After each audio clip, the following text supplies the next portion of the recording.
नमस्कार, city vision channel में मैं शालीमार आपका स्वागत करती हूं। आप देख रहे हैं क्राइम न्यूज। चरलापल्ली जेल में मौजूद गौशामल विधायक राजा सिंह से पीडी एक्ट एडवाइजरी बोर्ड द्वारा वीडियो कॉन्फ्रेंसिंग के माध्यम से पूछताछ की गई। पीडी एक्ट एडवाइजर बोर्ड ने पुलिस द्वारा दिए गए आधार पर राजा सिंह से सवाल पूछे।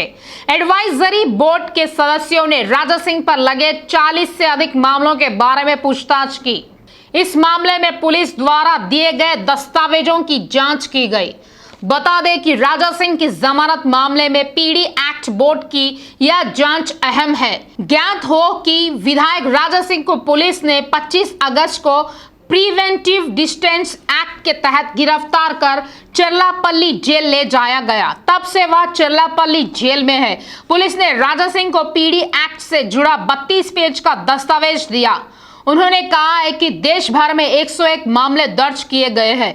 पुलिस ने कहा है कि यूट्यूब चैनल के जरिए भड़काऊ टिप्पणियों के कारण कई इलाकों में झड़पें हुई। पुलिस ने बताया कि राजा सिंह के खिलाफ इसीलिए मामला दर्ज किया गया है क्योंकि उन्होंने कई बार विवादित टिप्पणी न करने की चेतावनी के बावजूद बार बार भड़काऊ टिप्पणी की।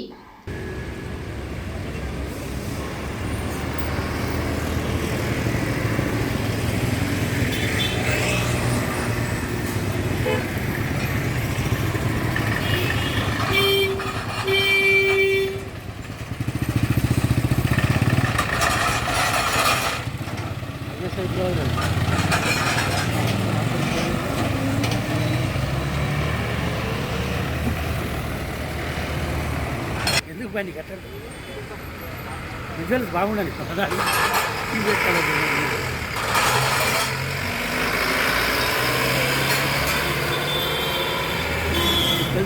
मेरचल जिले के कीसरा पुलिस स्टेशन की सीमा में चिरियाल गांव में हादसा हो गया। मौज मस्ती के लिए गए तैरने 3 छात्र चिरियाल नाटकम तालाब में डूब गए। हरहरन और उबेद नाम के 2 छात्रों के जन्मदिन के अवसर पर 9 छात्र चिरियाल लक्ष्मी नरसिम्हा स्वामी मंदिर गए। वापस लौटते समय वे मौज मस्ती के लिए तैरने हेतु चिरियाल नाटकन तालाब में उतरे। इस बीच तैरते समय 3 छात्र तालाब में डूब गए जबकि अन्य छात्र देखते रह गए। 9 छात्र तीगला कृष्णा रेड्डी कॉलेज के हैं। ये सभी डिप्लोमा के तृतीय वर्ष की पढ़ाई कर रहे हैं। मामले की जानकारी मिलते ही कीसरा पुलिस मौके पर पहुंच गई। तालाब से 3 छात्रों के शव बाहर निकाले। मरने वालों में हरिहरन, उबेद और बालाजी थे। अन्य 6 छात्र कीसरा पुलिस की हिरासत में है। बेटे की मौत से माँ बाप फूट फूट कर रो रहे हैं।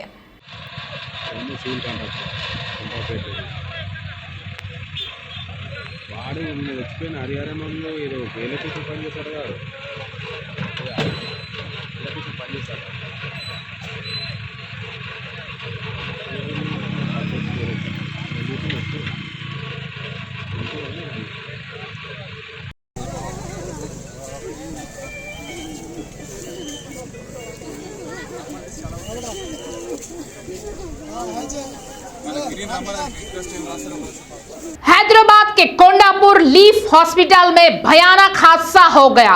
प्रसव पीड़ा के साथ अस्पताल में भर्ती महिला को पैदा हुए शिशु की मौत हो गई। 6 माह की गर्भवती महिला को उसके परिजनों ने दर्द के कारण लीफ अस्पताल में भर्ती कराया।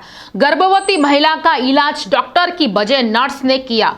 दर्द बढ़ गया और पीड़िता ने अस्पताल के बाथरूम में बच्चे को जन्म दिया, लेकिन 10 मिनट बाद ही बच्चे की मौत हो गई। नतीजतन बच्चे के शरीर को कोंडापुर सीआर फाउंडेशन कब्रिस्तान ले जाया गया। इस घटना के 2 दिन बाद मामला सामने आया और पुलिस ने मौके पर पहुंचकर बच्ची का शव बरामद कर जांच की। पीड़ित परिवार के सदस्यों ने कहा है कि पुलिस के आने से बड़ी संख्या में पहुंचे स्थानीय लोग मामले को राजनीतिक मोड़ देने का प्रयास कर रहे हैं। ओल्ड सिटी के संतोष नगर पुलिस स्टेशन सीमा में इसी महीने की 24 तारीख को हुई लूटपाट की घटना का पर्दाफाश पुलिस ने किया। पुलिस ने 6 आरोपियों को गिरफ्तार करने के बाद आरोपियों के पास से 4,30,000 रुपए नगद, बाइक और मोबाइल फोन बरामद किए। रियासत नगर से मुस्तफा, हामिद, शौकत, अफसर व अहमद दोस्त है। पूर्वी क्षेत्र के डीसीपी साई चैतन्य ने कहा है कि जांच में पता चला है कि वे शराबी है जो आसानी से पैसे कमाने के लिए लूटपाट कर रहे थे। गिरोह के सदस्यों ने कहा है कि वे DRDL चौराहे पर लक्ष्मी वाइन पर नजर रखे हुए थे। जो लोग दिन में शराब पीते हैं उन पर ध्यान रखा गया। बाद में इस महीने की 24 तारीख को जब वाइन शॉप का कैशियर अपनी होंडा एक्टिवा वाहन पर सवार हो रहा था तब आरोपियों ने उससे नकदी छीन ली और फरार हो गए। इससे पहले आरोपियों ने कैशियर ने जब होंडा एक्टिवा छोड़कर नाले में कूद गया तब उन्होंने उसका पीछा किया था। कैशियर की शिकायत पर संतोष नगर पुलिस ने मामला दर्ज कर जांच शुरू कर दी है। डीसीपी ने बताया कि सीसीटीवी फुटेज के आधार पर आरोपियों को हिरासत में लिया गया है। मलकपेट यातायात निरीक्षक द्वारा चादरघाट यातायात नियमों के नाम पर ऑटो चालक को परेशान करने की शिकायत करने हेतु आजमपुरा में गृह मंत्री महमूद अली के आवास पर लोगों का हुजूम उमड़ पड़ा। मामले से बेखबर चादरघाट के पुलिसकर्मी अचानक चौंक गए। वे यह जानने के लिए गृह मंत्री के आवास पर पहुंचे कि इतने सारे ऑटो ड्राइवर एक साथ यहां क्यों आए थे। गृह मंत्री के न मिलने पर ऑटो ड्राइवर कुछ देर वहीं रुके। गृह मंत्री के आवास पर आए ऑटो ड्राइवर को समझाकर वापस भेज दिया गया।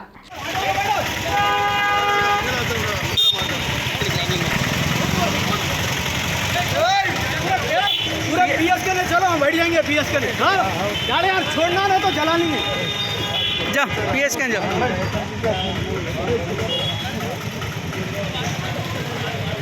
मेडचल जिला टाउन मेन रोड स्थित विवेकानंद प्रतिमा सेंटर के निकट हादसा हो गया।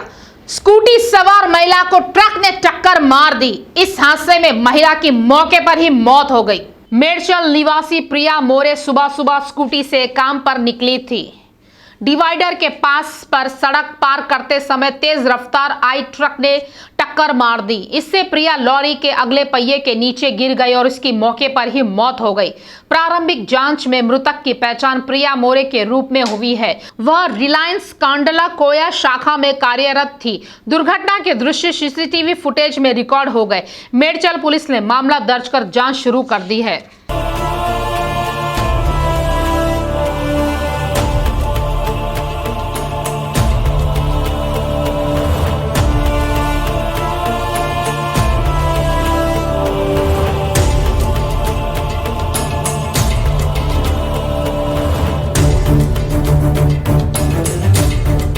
अवैध शराब व गांजा की खेती, सप्लाई व बिक्री पर आबकारी विभाग नकेल कस रही है। त्योहार के दौरान बिक्री बढ़ने की जानकारी के साथ आबकारी आयुक्त ने टास्क फोर्स और प्रवर्तन विभागों को सतर्क कर दिया है। साथ ही अधिकारियों को उल्लंघन करने वालों के खिलाफ सख्त कार्रवाई करने का आदेश दिया। सर्विस लॉन्च सिस्टम को मजबूत आगे बढ़ा रहे आबकारी विभाग ने दशहरे पर शराब को विदेशी राज्यों में प्रवेश करने से रोकने के लिए वाहन निरीक्षण तेज कर दिया है। आबकारी विभाग ने निष्कर्ष निकाला है कि तेलंगाना में दिन प्रतिदिन शराब की अवैध आपूर्ति, गांजा बिक्री और इस्तेमाल बढ़ रहा है। कुछ स्थानों पर मिलावटी शराब को स्थानीय आवश्यकताओं के साथ साथ मांग वाले क्षेत्रों में सप्लाई करने के लिए इधर उधर बनाते पाया गया है। पिछले 5 वर्षों में स्टेशनों द्वारा रिपोर्ट किए गए मामलों की संख्या का अध्ययन किया गया कि कौन से गिरोह उन अपराधों में शामिल है। गांजे की उगाई मुख्य रूप से रंगारेड्डी, संगारेड्डी, आदिलाबाद, मेदक, महबूबनगर, नागर कर्नूल और नारायणपेट जिलों में की जाती है। इस बात की पुष्टि हुई है कि आंध्र और ओडिशा सीमा से भारी मात्रा में गांजे की सप्लाई होती है।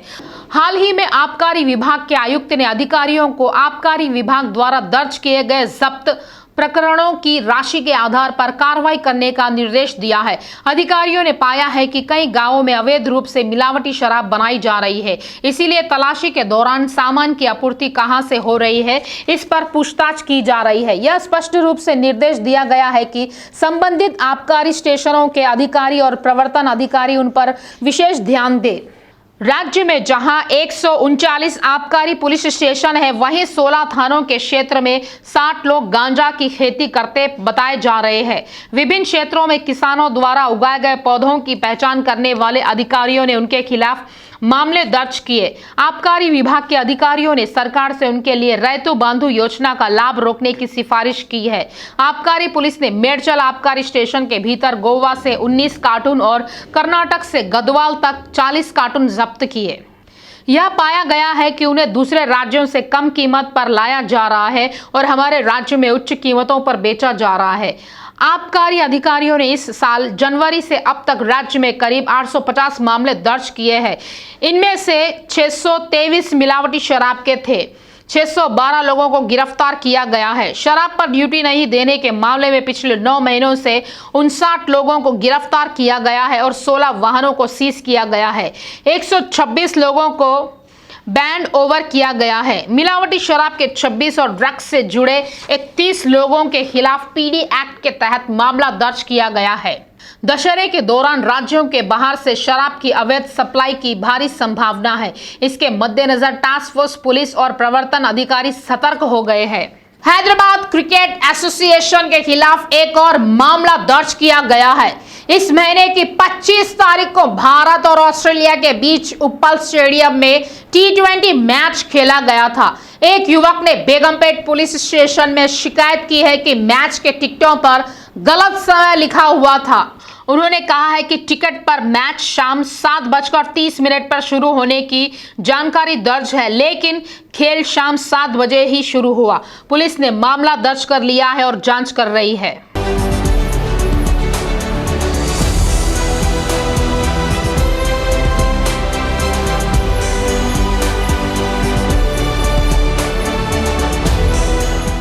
अमीनपुर व बिरमगुड़ा में टीआरएस को ऑप्शन मेंबर के पति पास्टर शिखामणि की रासलीला की घटना देर से प्रकाश में आई। शिखामणि का अपने चचेरे भाई राजू की पत्नी के साथ अफेयर चल रहा था, लेकिन राजू ने दोनों को एक साथ देखा और अपने सेलफोन में वह दृश्य रिकॉर्ड कर लिया। पति ने शिखामणि और उसकी पत्नी के बीच विवाहेतर संबंध को रिकॉर्ड कर लिया। शिखामणि ने सेलफोन से रिकॉर्ड किए गए वीडियो को हटाने के लिए 4 लोगों को भेजा और राजू का अपहरण कर लिया, लेकिन इस घटना को हुए 15 दिन हो चुके हैं। इस दौरान राजू उनकी चुंगल से भाग निकला और अमीनपुर पुलिस स्टेशन में शिकायत दर्ज कराई। पुलिस ने मामला दर्ज कर लिया है और वीडियो के आधार पर मामले की जांच कर रही है। पुलिस ने पीड़िता की बहन के पति की पहचान शिखामणि के रूप में की है। केंद्र ने पीएफआई और उसके सहयोगियों पर प्रतिबंध लगाया है। केंद्रीय गृह मंत्रालय ने 5 साल के लिए प्रतिबंध लगाने के आदेश जारी किए हैं। केंद्र ने यूएपीए एक्ट के तहत कार्रवाई की है। ऐसा लगता है कि पीएफआई पर प्रतिबंध उत्तर प्रदेश, गुजरात और कर्नाटक सरकारों के अनुरोध पर लगाया गया। 3 छापेमारी में इन 3 राज्यों में अहम सबूत मिले हैं और उन्हीं के आधार पर उन्होंने केंद्रीय गृह मंत्री से पीएफआई पर प्रतिबंध लगाने की सिफारिश की है। जांच एजेंसियों के सूत्रों ने खुलासा किया है कि संगठन पर प्रतिबंध के साथ ही पीएफआई से जुड़े लोगों के खिलाफ सख्त कार्रवाई का रास्ता साफ हो गया है। The country and some of the important office bearers went across the border and had their own training. That's how they were doing all anti-national activities, and time had come to ban this organization. And this is a message for all the anti-national groups that Hyderabad या even Karnataka में भी इस प्रकार से घटनाएं घटी और जिसमें पूरा का पूरा लग रहा था कि ये षड्यंत्र करके एक राज्य में नहीं कई स्टेट्स में यह प्रॉब्लम देश को तोड़ने का काम कर रहे हैं और हिंसा फैला रहे हैं। तो उसकी जांच होनी चाहिए थी। उसकी जब कई राज्यों का मामला आ जाता है तो एनआईए ही जांच करती है आतंकवादी घटनाओं का। इसलिए हम इस कदम का स्वागत करते हैं।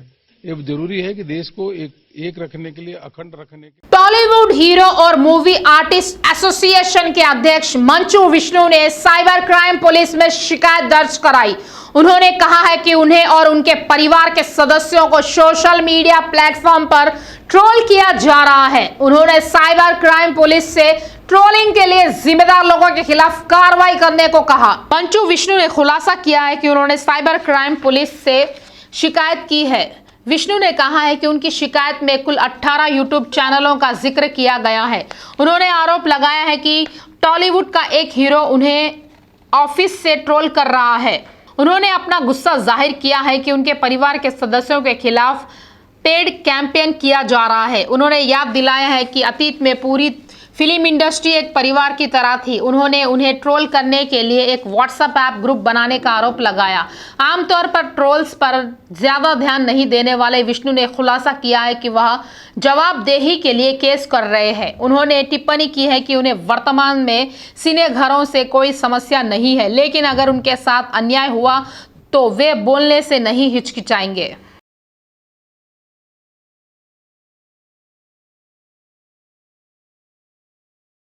बीती रात एक हमलावर अभिनेता महेश बाबू के आवास में घुस गया। ऊंची दीवार से कूदने के बाद वह गंभीर रूप से घायल हो गया। इस बीच सुरक्षा गार्डों ने उसे हिरासत में ले लिया। ज्ञात होता है कि महेश बाबू जुबली हिल्स रोड नंबर 81 में रहते हैं। बीती रात करीब 11:30 पर उनके रिहायशी परिसर में जोरदार आवाज आई। गार्ड ने जाकर देखा तो एक व्यक्ति घायल पड़ा हुआ था। उसे तुरंत पकड़ लिया गया और पूछताछ की गई और जुबली हिल्स पुलिस को सूचना दी गई। वे वहां पहुंचे और उसे हिरासत में ले लिया। उससे पूछताछ करने पर पता चला है कि वह 3 दिन पहले ओडिशा से आया था। वह पास की नर्सरी में रह रहा है। वह चोरी करने आया था और वह 30 फीट ऊंची दीवार से कूद गया। आरोपी की पहचान कृष्णा के रूप में हुई है। उसे उस्मानिया अस्पताल ले जाया गया। घटना के वक्त महेश बाबू घर पर नहीं थे। गार्ड की शिकायत पर मामला दर्ज कर लिया गया है और जांच की जा रही है। बॉलीवुड प्रोड्यूसर एकता कपूर इन दिनों फिल्मों के साथ सीरियल और वेब सीरीज बनाने में भी काफी बिजी है। उन्होंने अपनी वेब श्रृंखला को स्ट्रीम करने के लिए आर्ट बालाजी नामक OTT प्लेटफॉर्म बनाया है। उनके खिलाफ केस दर्ज किया गया है। हाल ही में उन्होंने XXX नामक एक वेब श्रृंखला का निर्माण किया। इस सीरीज के दौरान सीन को अच्छे व्यूज मिले। नवीनतम श्रृंखला में आक्रामक होने के लिए सैन्य परिवारों की आलोचना की गई। इस सीरीज की प्रोड्यूसर एकता कपूर और उनकी मां शोभा कपूर के खिलाफ बिहार के बेगूसराय में केस दर्ज किया गया है। वर्ष 2020 में शंभू कुमार नाम के एक पूर्व सैनिक ने उनके खिलाफ मामला दर्ज कराया था। अदालत ने मामले की सुनवाई करते हुए एकता और शोभा के खिलाफ गिरफ्तारी वारंट जारी किया। वहीं दूसरी ओर काफी मशहूर एकता की आलोचना भी हो रही है। वयस्क सामग्री से पैसा बनाने की कोशिश को दुर्भाग्यपूर्ण बताया गया है। Crime news up to date के लिए देखते रहिए सिटी विजन लाइव। जुर्म से जंग जारी है, सतर्क रहने की अब हम सबकी बारी है। सतर्क रहिए, सुरक्षित रहिए। जय हिंद।